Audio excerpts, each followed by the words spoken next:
In this video, I show you how to really pay off your mortgage in 5 to 7 years and debunk some of the stuff that's out there that just doesn't make a lot of sense. Coming up next on Holy Schmidt. Holy Schmidt! I recently watched a presentation where the speaker talked about how to pay off a mortgage in 5 to 7 years using a commonly discussed strategy. I used air quotes around the term commonly discussed because, frankly, it doesn't work. And anybody who views the presentation would walk away feeling like they had just witnessed financial magic in the making and would be really excited until they got home and they tried it. So the first thing I'm going to do is debunk this strategy. I'm going to show you what it is and why it won't work, and I'm going to replace it with one that does work and show you how to pay off your home in 5, 7, maybe even 8 or 9 years in some cases. And let me begin by saying that while the strategy is presented out there, usually the presenter is silent on a lot of really important details. This one was actually quite loose with the assumptions and used examples that didn't work. I'll go through those in just a second so that when you see it out there, you'll know what not to do. The gist of the presentation is that someone who makes $60,000 a year can pay off a $200,000 mortgage in 5 to 7 years by doing the following. First, start off with a 21% credit card with a high balance on it and use the money that you are directing towards your emergency fund, your emergency cash fund, and redirect it to paying down the 21% credit card. Probably not a bad strategy in certain circumstances. Certainly if you have a reasonable amount in your emergency fund, taking the future payments to your emergency fund and using those to pay down your 21% credit card might make a lot of sense. She also said use the cash flow from your paycheck that you ordinarily use to pay your day-to-day expenses and use that to pay off your credit card as well. At this point, there was a little bit of confusion. The people watching the presentation, and me as well, couldn't really figure out how you can stop paying your day-to-day expenses and use the money from your paycheck to pay down your credit card and ignore the other expenses until the next step was revealed. The credit card holder was going to use the credit card, which had a balance on it, was carrying a balance, to charge up their day-to-day expenses. So every month, instead of using your cash flow from your paycheck, you're going to put all of your expenses on your credit card, which already has a balance. It's not a zero balance credit card. And the rationale that the presenter put forward was that since you are using your cash flow from your paycheck to pay down your credit card, ignoring the fact that you're charging it back up again with other expenses, you no longer have to make the minimum payment on your credit card. Therefore, you can take that minimum payment amount and pay down your mortgage. And just to clarify, to be super clear, in the presentation, the presenter didn't show a zero balance on the credit card for 6, 8, 9 months using this method. All along the way, the individual who's putting their day-to-day expenses on the credit card is paying 21% interest on those expenses until you get to a zero balance. Because once you have a zero balance on your credit card, as long as you pay it off every month from that point forward, you don't pay interest. But up until that point, you're paying interest. Then once the credit card was eventually paid off in 6, 8, 9 months, and you do have a zero balance, redrawing it and using that money to pay down your mortgage balance. Starting the cycle all over again, using your paycheck to pay down the credit card and using your credit card to pay your monthly expenses. The presenter suggested that even though you're carrying a balance on the credit card because of the big mortgage payment that you use the credit card for, the credit card company would charge you nothing because you used the credit card to pay down your mortgage. By the way, that's not a thing. In the end, I was somewhat dumbfounded. I'm sure that some of the other viewers watching the presentation felt the same way, but still there was a large portion of the group that would have thought they just witnessed financial alchemy, magic. So point number one is that if you carry a balance on a credit card, you will always pay interest on that credit card. Introductory rate cards accepted. There are a lot of catches to them that really make this strategy impossible. So the bottom line is this: if you're paying 21% on your credit card and you're saving 6% on your mortgage, that's a bad trade every single time. Basically, the presenter turn their credit card into a magic money machine that could change interest at will, ignore accrued interest, and ignore minimum monthly payments. And despite the high credit card balance, the credit card holder could use the card to fund their lifestyle and the day-to-day paycheck to pay down their mortgage. And to really sell it, the presenter used two terms that often confuse people, but also get them quite excited. The first is OPM, or other people's money, and the second is the richest 5%. She tried to imply that there's an inner world of finance, the richest 5%, that know these secret financial tricks that the rest of us do not know. By the way, that's not true.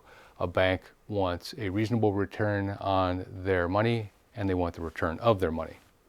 Otherwise, they go out of business. Someone was smart enough to ask the question, how can a 21% credit card pay off a 6% mortgage with the cardholder actually coming out ahead? Almost as if she was waiting for the question, and because a lot of the audience wouldn't know the answer, she said a 21% credit card carries simple interest and a 6% mortgage carries compound interest.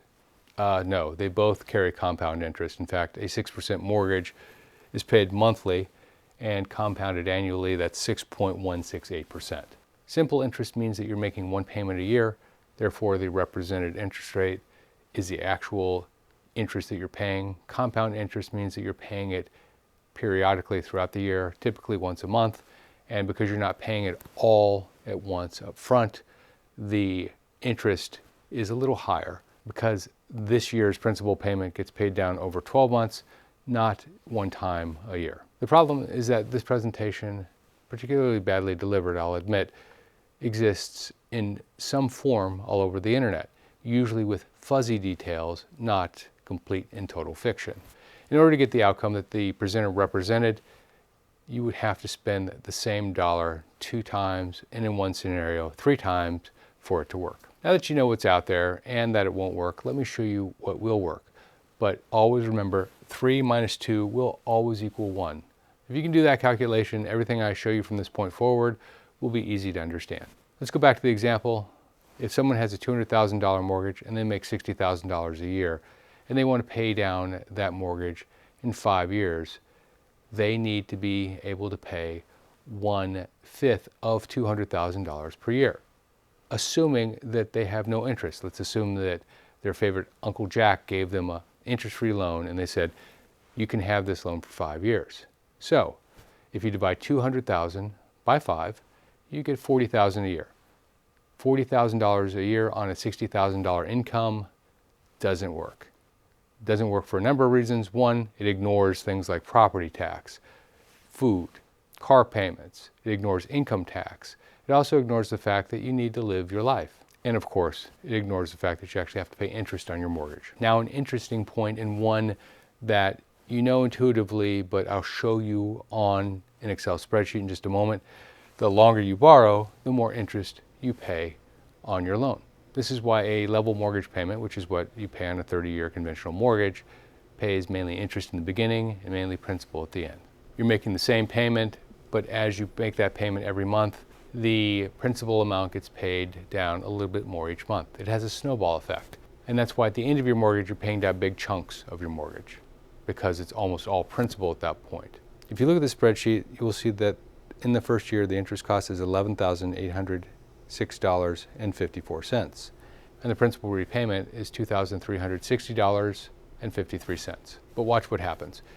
If on day one, you made your first monthly payment plus an additional $2,360.53, you've paid off the last year of mortgage payments. You've saved $12,028.67. This is real money. This isn't financial alchemy. It works because you paid more principal up front, and the longer you leave the principal outstanding, the more interest you pay. But if you pay down a year's worth of principal on day one, you save a year's worth of payments on the last year of the mortgage. So the two levers you have to pay off your mortgage quickly is an accelerated principal payment and a change in interest rate, with the accelerated principal payment being much more impactful unless we're in a 15% interest rate world, which we're not. So what do you do to pay off your mortgage in 5 to 7 years? First, lower your interest rate if you can. This is probably easy for many of you because my guess is you're not paying rock bottom interest at the moment. If you do the work, you can very likely find a rate that's lower than what you're paying now, particularly in this market, but be mindful of fees because you're not going to be amortizing those out over 30 years. You're going to be amortizing them out over 5 or 7. So when the mortgage company says, we'll just build these fees into your mortgage, what they're saying is you have to amortize them out over 60 months, not 360 months. The next and more powerful lever is paying off principal.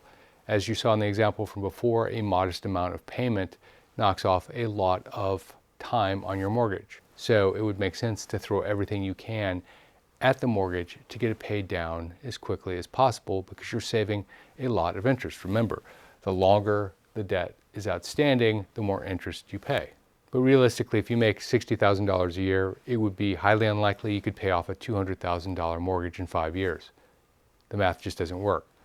But what about 7 years? It starts to look different in 7 years. But what about 8 years? What about 9 years?